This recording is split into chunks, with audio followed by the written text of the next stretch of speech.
good weekend. Hot son of a bitch here, real hot. Uh, right at 100, maybe just slightly over. And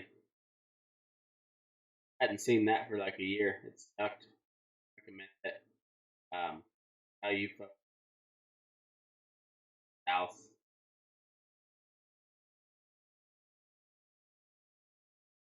I don't know how you handle that. Uh, like a little cooler. I don't like it too cold.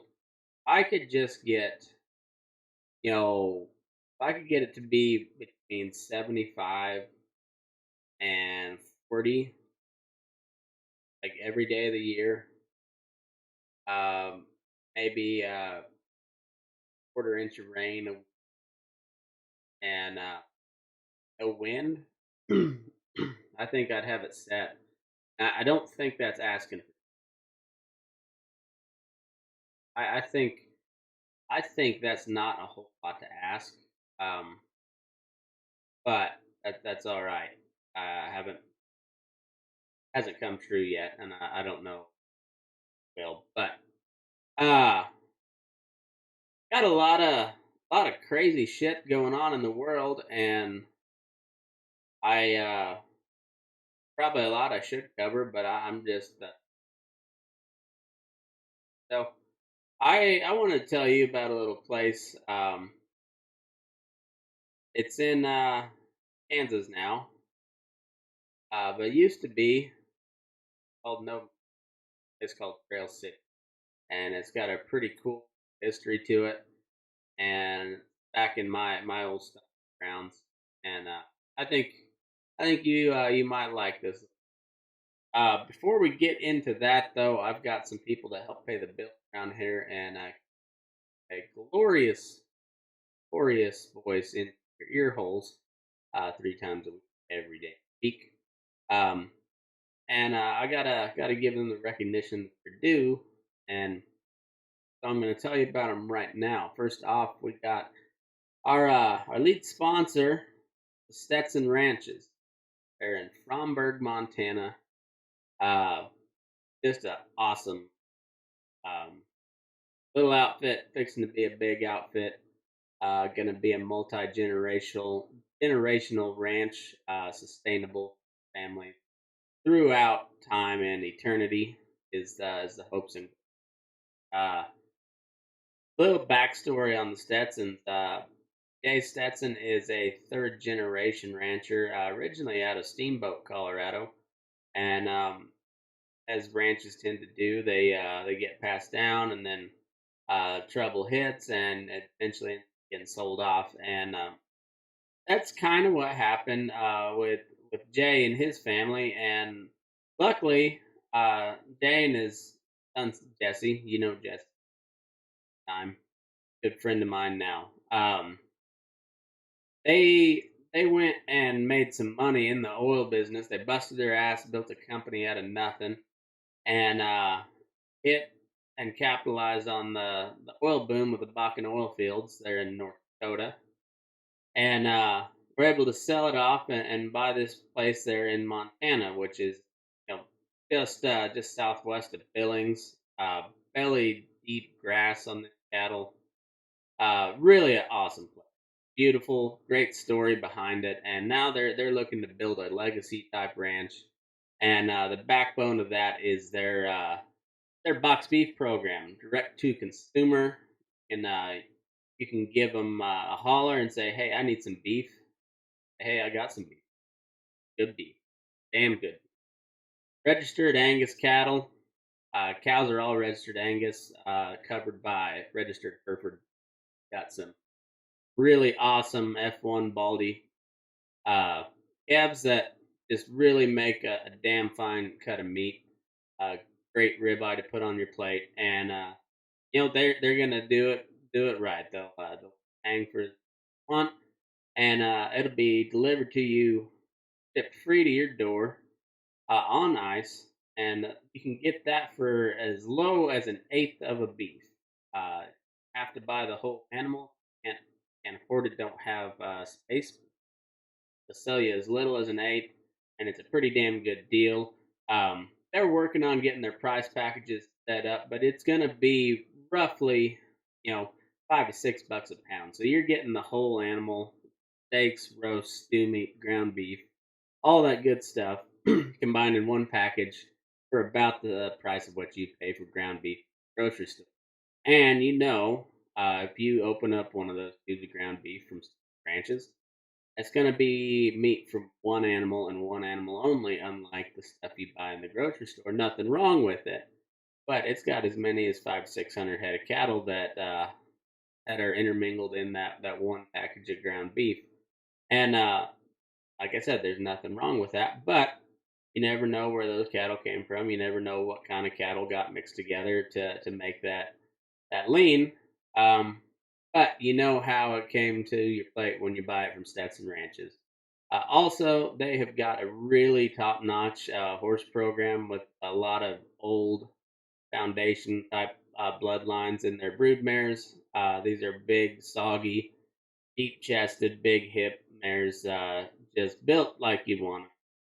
And they got a good mind on them, good disposition, grown babies that are ready to go any which direction you want, whether it be arena, Western pleasure, uh, you know, trained cow horse, ranch horse versatility, or just a plain old good ranch horse.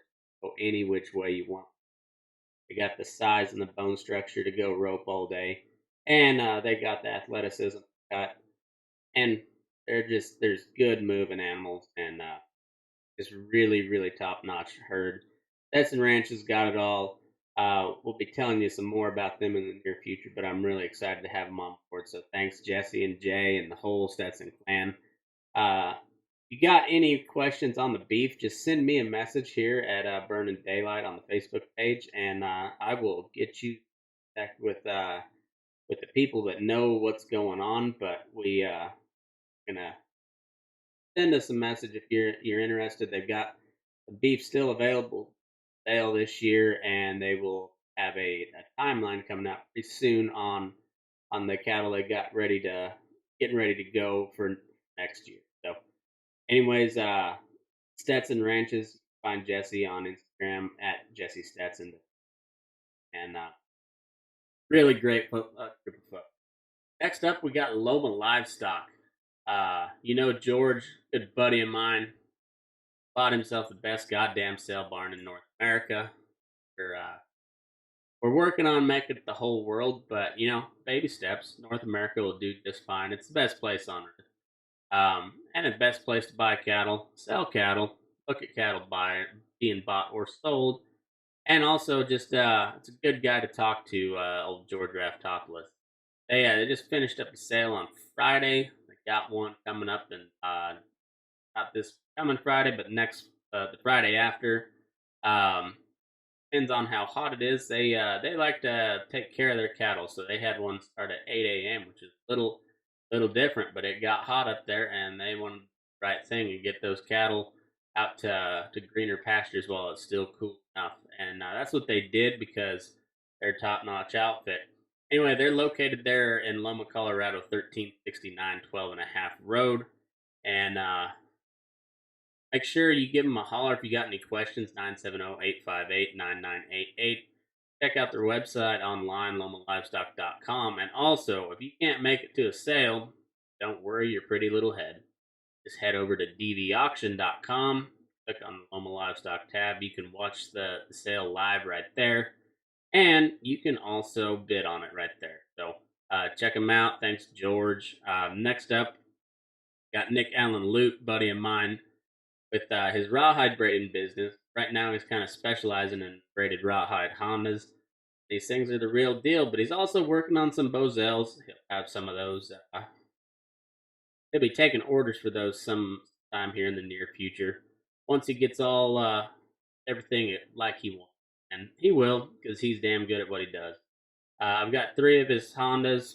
Never have broke. They add a lot of speed and weight to your rope, and Nick's just a damn good dude. You can find him on Facebook, Nick Allen Lute, or over on Instagram at Little Cowboy for. Check him out. Let him know you heard about it on Burning Daylight. He'll cut you a little deal. Whew. And finally, last but not least, we got my buddy Matt Wilson up there in Silver Lake, Oregon, making handmade bridal bits. And this guy is just a fucking artist. He is awesome. A lot of pride into his work, and it shows.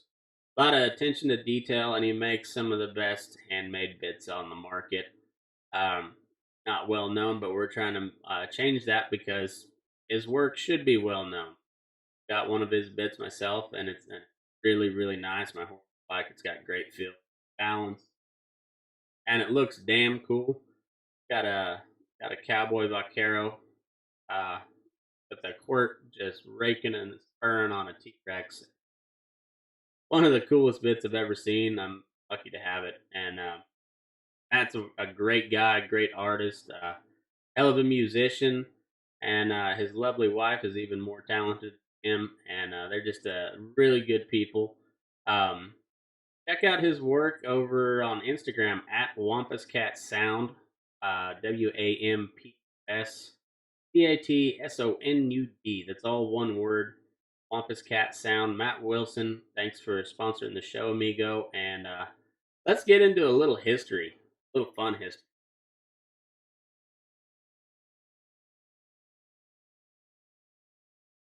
So, as you've heard many a times, I grew up on the Great Plains, southeast Colorado, right on the Kansas Oklahoma border. Kind of a little too far west to hit the main heyday of the cattle drives. We were still kind of unsettled territory at the time.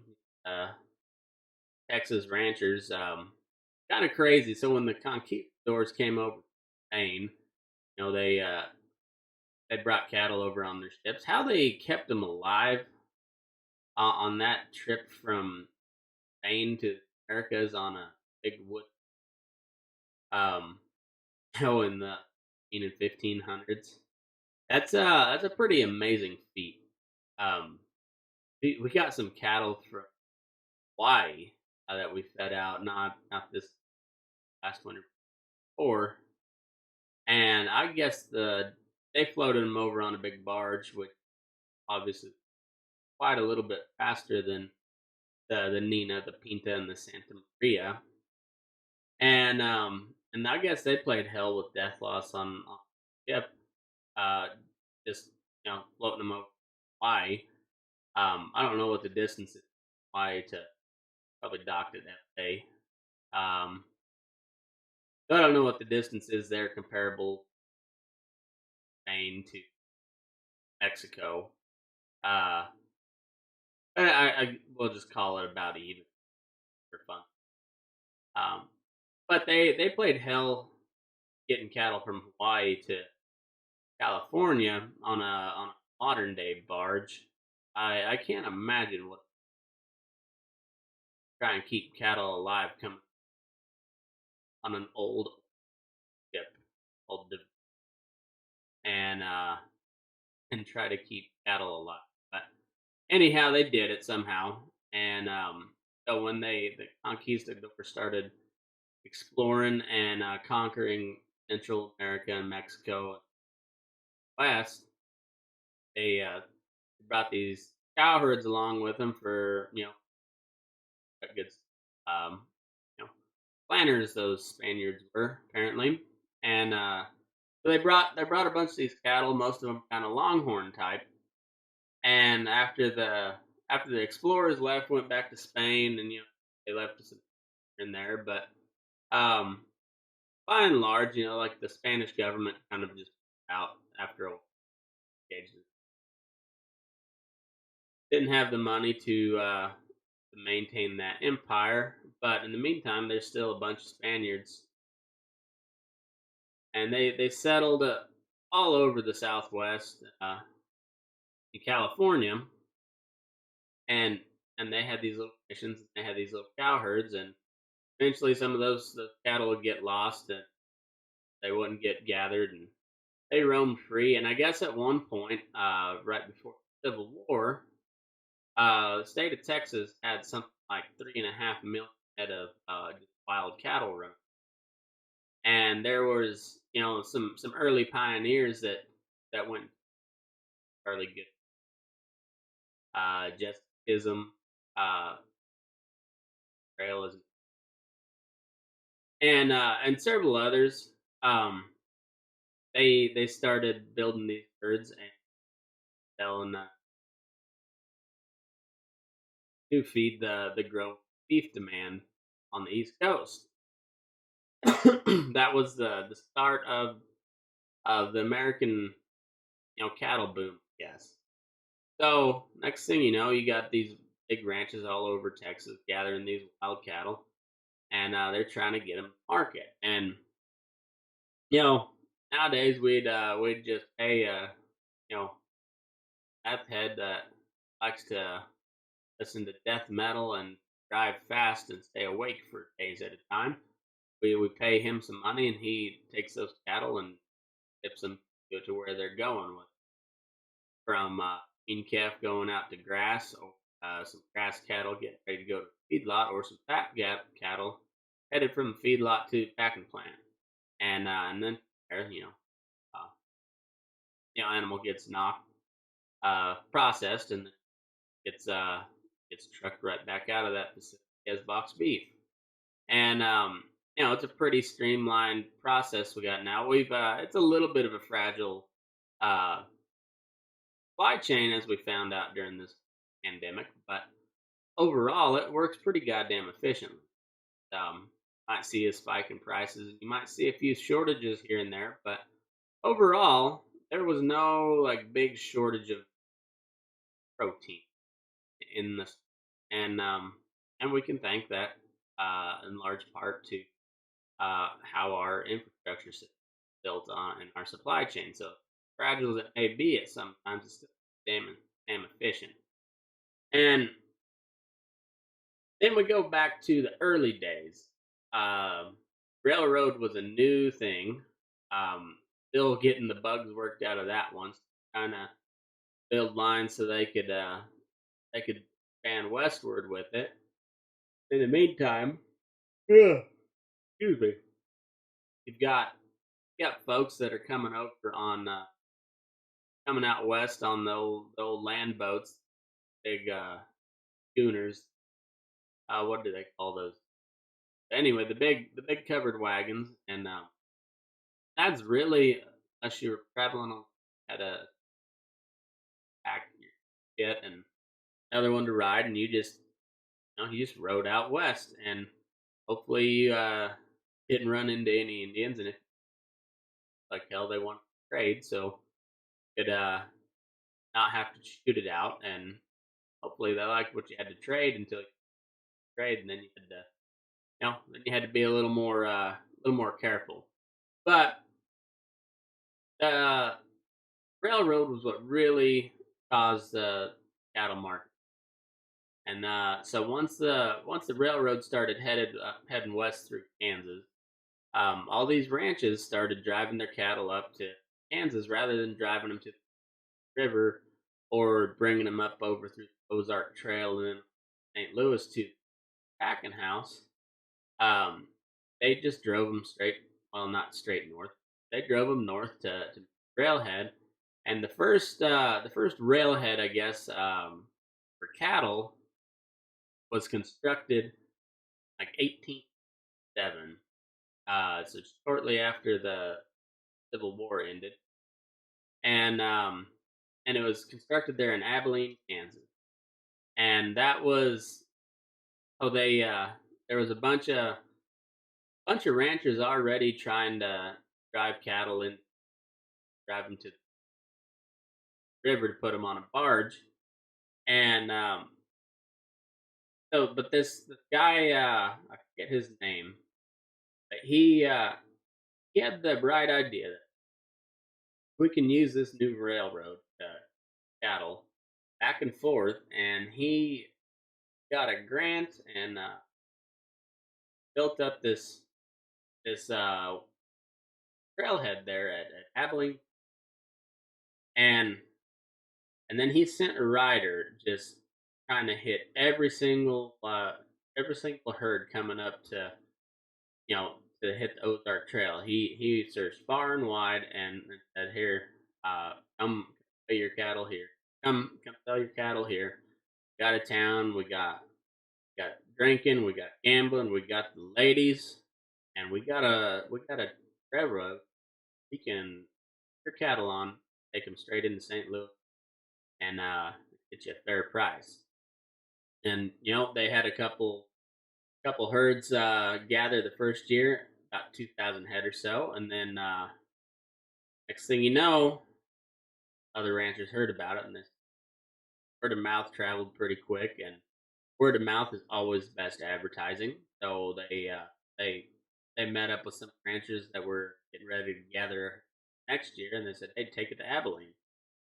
Just put them on the railhead there, and then you can go find yourself a nasty old bottle of rock gut whiskey and have yourself a party now." And said, "Hey, well, that sounds all right. I like all of that." So next year they had like 30,000 head, and I think at the peak they were bringing close to 500,000 head. Uh, Maybe not at Abilene itself, but between the railheads in Kansas, they were pumping a lot of cattle headed back east, processing plant.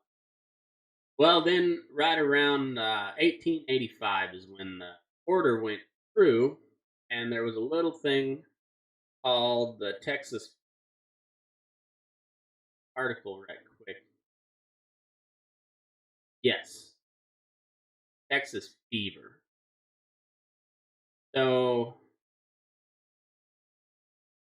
in 1885, governor, the governor of Kansas signed into law that quarantined Texas cattle, no longer allowed them to cross Kansas to hit up with railhead.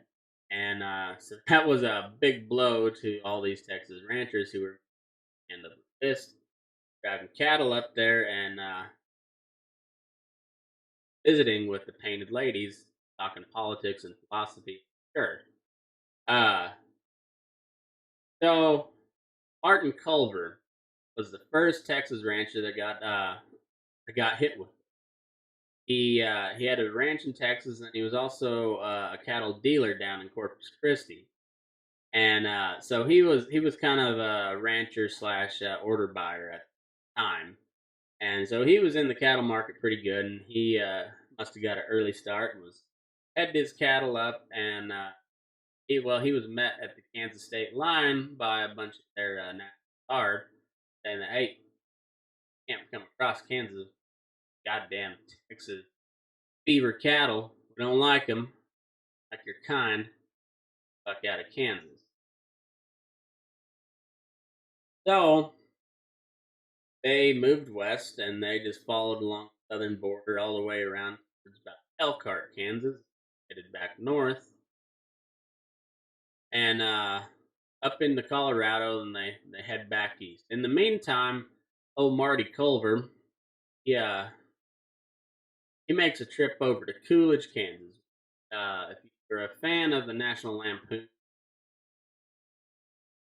remember the family vacation, cousin Ed, Coolidge, about 15 minutes from down in Kansas where I live.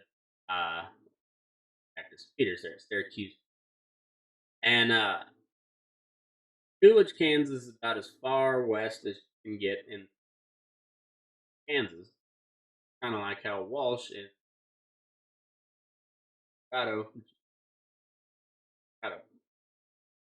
So, little border town. Marty Culver, he comes into Coolidge, and he's pissed off to beat the band because he's driving pounds off his cows, and needs to get him to market so he don't lose his ass.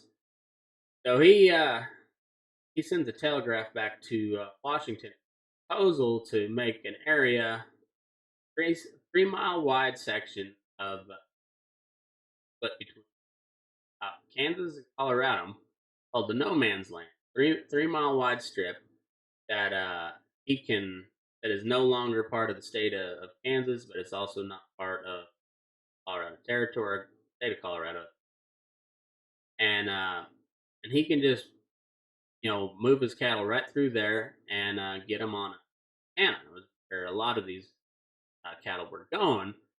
So he sent this proposal of and who happens to be the president at the time, but old Teddy fucking Roosevelt. And old Teddy, being the outdoorsman and adventurous spirit that he is, he takes a liking to this idea that he ought to be able to move his cattle up to Montana. I can buy them.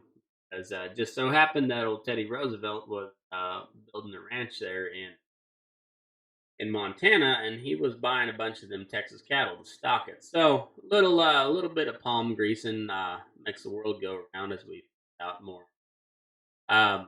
And so old Teddy Roosevelt, he goes ahead and signs on to this plan, and next thing you know, old Marty Culver, he's headed just west of Coolidge, and he is setting him up a town so he can and it just so happens to be the end of the trail line or the railroad line, and so he sets him up, livery stable, set of corrals and everything, and gets ready to start putting cattle on the train.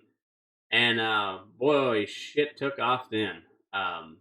With the way everything was with this Texas fever quarantine, you had all the cattle that come up from Texas for the last 20 years, still coming every year. And, 1885 wasn't any different, but they couldn't go through the state of Kansas. So what they do, they jogged to the west, right to the edge of the state there by Elkhart, headed back up north, jogged back east, and headed over to Trail City, later to become the National Cattle Trail. And once they got into Trail City, being it was kind of a territory, but it was kind of the Chaz of the day, except it wasn't really occupied. It was grease palms, they greased the right palms at the federal level.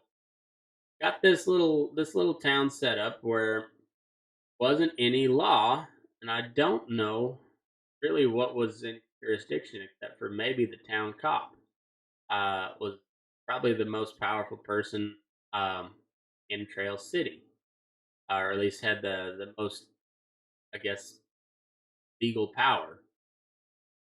And well, what happened was a little place that made it made Dodge City, which Dodge City has been a shithole since inception. Dodge City will never not be a shithole.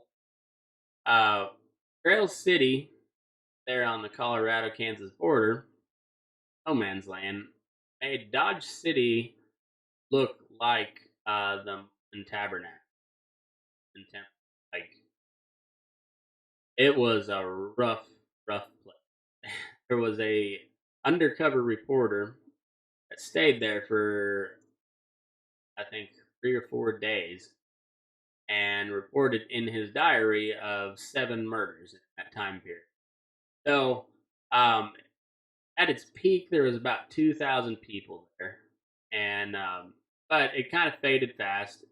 They hit it hard, they hit it fast, and then with railroad just spreading all along the American West and out to the Pacific Ocean and branching off all along the way. Became more and more railheads to drive your cattle to, and you didn't have to drive them near far. And so the days of the big long cattle drives kind of came to an end. But they're right on the western edge of Kansas, edge of Colorado. Was one of the wildest town in the entire Old West that nobody really knows about because it flashed in the pan.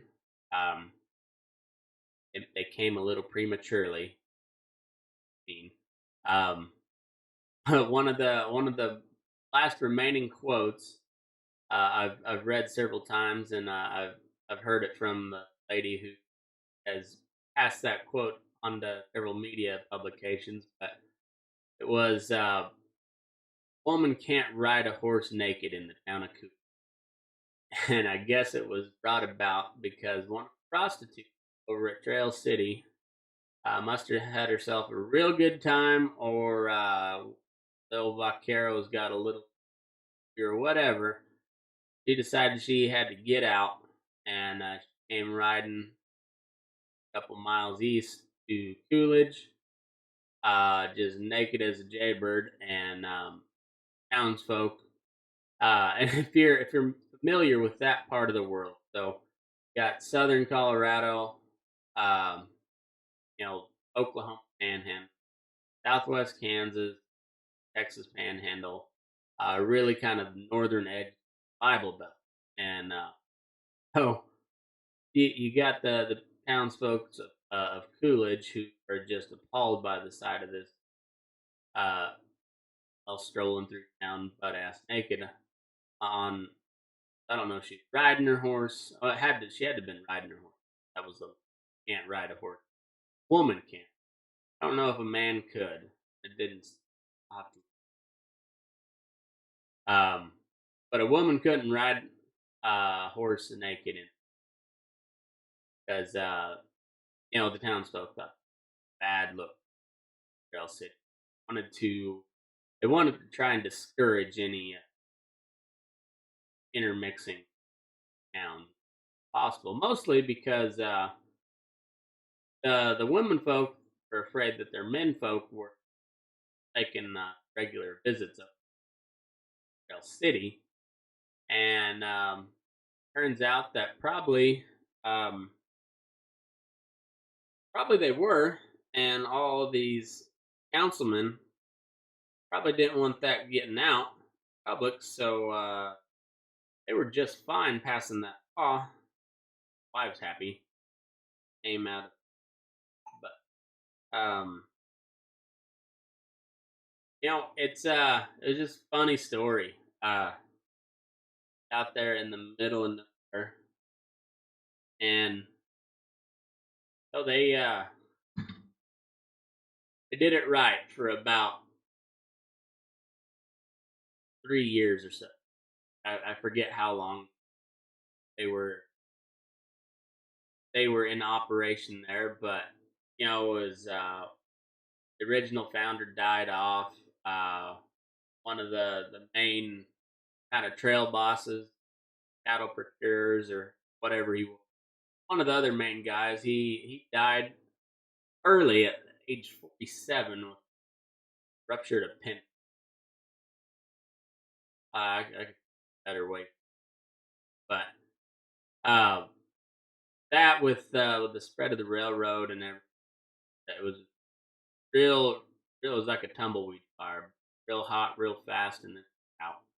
And it was known to be one of the oddest cities. Now there ain't much more than a couple old buildings. There's a lady that took one of the old saloons into it,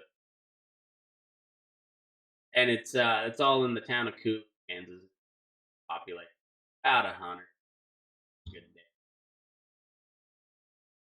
and it's just it's crazy how it's crazy from many different angles in my mind. First off, you have something like a pandemic, except it wasn't spread to people, and the cattle coming up from Texas were immune to it. But the cattle in Kansas were very naive. It spread like wildfire. I don't know exactly what Texas,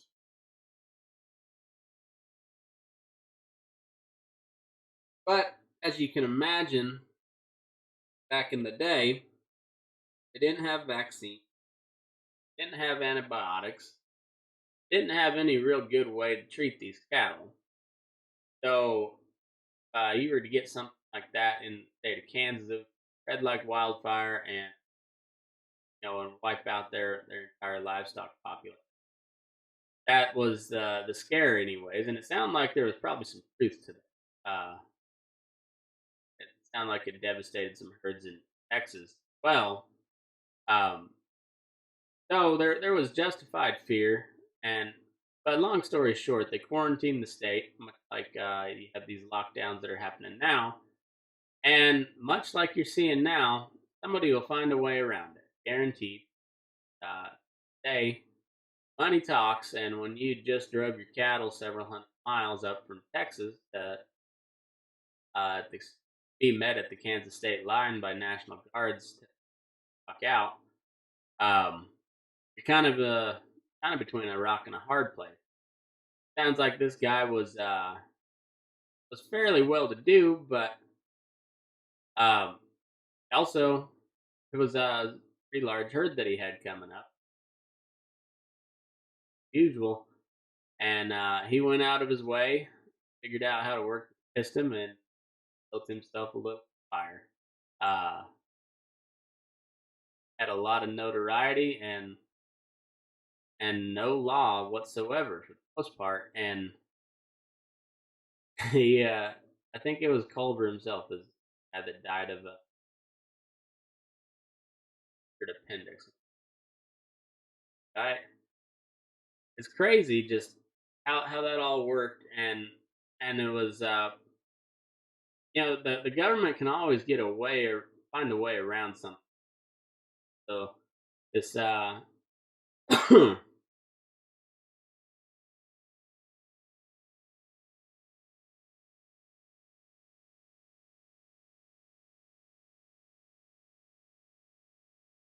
yeah, ruptured appendix, Marty Cole, 1880. About 2 years is all this town lasted. But it was a wild too, and so Lori Lennon is the name of the gal that started this called Trail City Loon Bed and Breakfast, and there's a Hutchison. They charge the Cowboys $10 for sex. Half noting the Cowboys didn't seem to blink an eye at the cost sometimes. Just signing up for the job because they wanted to get to Trail City. That would have been a lot of money. So said they made about $30 to make that. They blow a third of it. Surely she was a nice lady, fell on hard time. Let's face it. And other than this Culver guy, he was a tanner. Well, and so he made himself a saddle shop. And Brent Olive is another one of the founders. Had a stable and a wagon yard, and a guy named Joe Sparrow, not Jack Sparrow. Joe Sparrow had a saloon which was the rowdiest place in town, according to the Hamilton County history. All the town had about 250 permanent residents, but it would grow to nearly 500 when cowboys and transients came to town. According to a document provided, moreover, with that many cowboys having sex, life here was several murders occurred during Trail City period. Said one document read a man town report 7 murders in the state of the city. Town marshal. So that was really the only law. Town marshal part of the town. So as long as he was making money, the town marshal eventually died as well. And Olive was a murderer himself, who said to have been shot by the owner Joe Sparrow. So good of an idea was to build this town. It was poorly. What they did, they would drive these cattle under a railroad bridge, and enough, wide enough for them to pass 2 by 2. Count them there, and then collect a tax, 2 to 10 cents per head, as much as 50 head of course versus. But as you can say, this Marty Culver knew how to make a buck, and he was making a killing. And that also kind of led to his downfall because he taxed himself out of the market. And they're just coming from my semi-autistic libertarian brain, that the whole deal is like an experiment in free market capitalism. Uh, meets corrupt government apps all within. And it just so happened to have taken place about 100 after or before I was born, or before I frequented that part of the world. But if you're just driving by, you'd never know anything about restaurant, Trail City, Trail City. And but that's about it. There's an elevator and a post office, bed and breakfast restaurant in town of Coolidge. There's a school building there, but at the time it was a bustling little plain city with a this wild whore of a redheaded stepdaughter. Oh, is wild time back in the old west.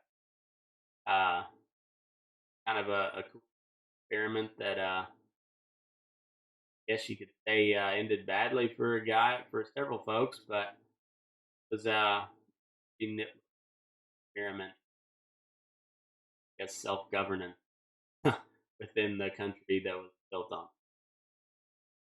I hope you guys enjoyed that. Just a little blurb about my neck of the woods.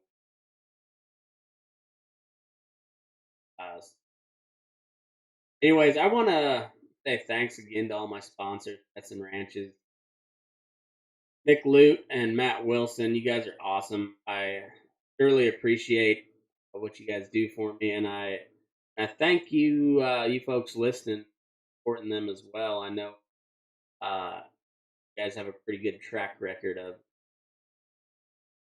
support me, and I would encourage you to continue to be doing good. And they're good people all the way. It's an honor of mine to have them on the show. Thanks, thanks to all of you for that. Thanks to all of you folks for listening. Uh, every episode, I appreciate it. Got we got some cool episodes coming up. Got Logan and Jennifer Hill, Western Colorado. Tuesday night, we'll go live in the audio episode. Wednesday, and then of course we got the bull session, boys. Next week we're gonna do a bull session with the girls, ladies. That ought to be interesting. And I've been in contact with a gal named Kate Miller. If you're on Twitter, follow Cattle Twitter, her Eat Lady, I believe. And she's going to come on and talk about a little bit about these large packers and what it's like working for them, or something are, and what actually goes into running one of those giant megalon. Uh,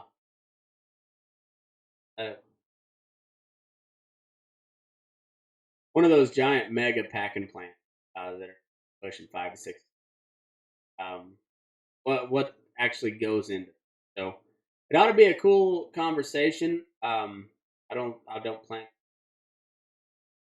making it much of a debate. I just kind of want to hear from side, and I think it'd be good for everybody to hear. Looking forward to that, and got some cool stuff in the later down. Stay tuned in with what we got going on. And that note, go follow me on all the social medias, Matt McKinley or at Move Your Ass. Check out the website, burningdaylight.com.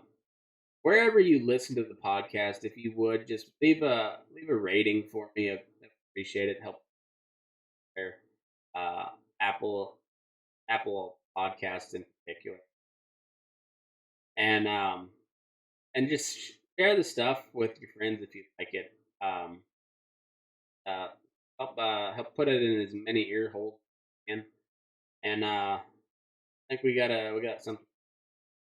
Go follow me. Subscribe on YouTube.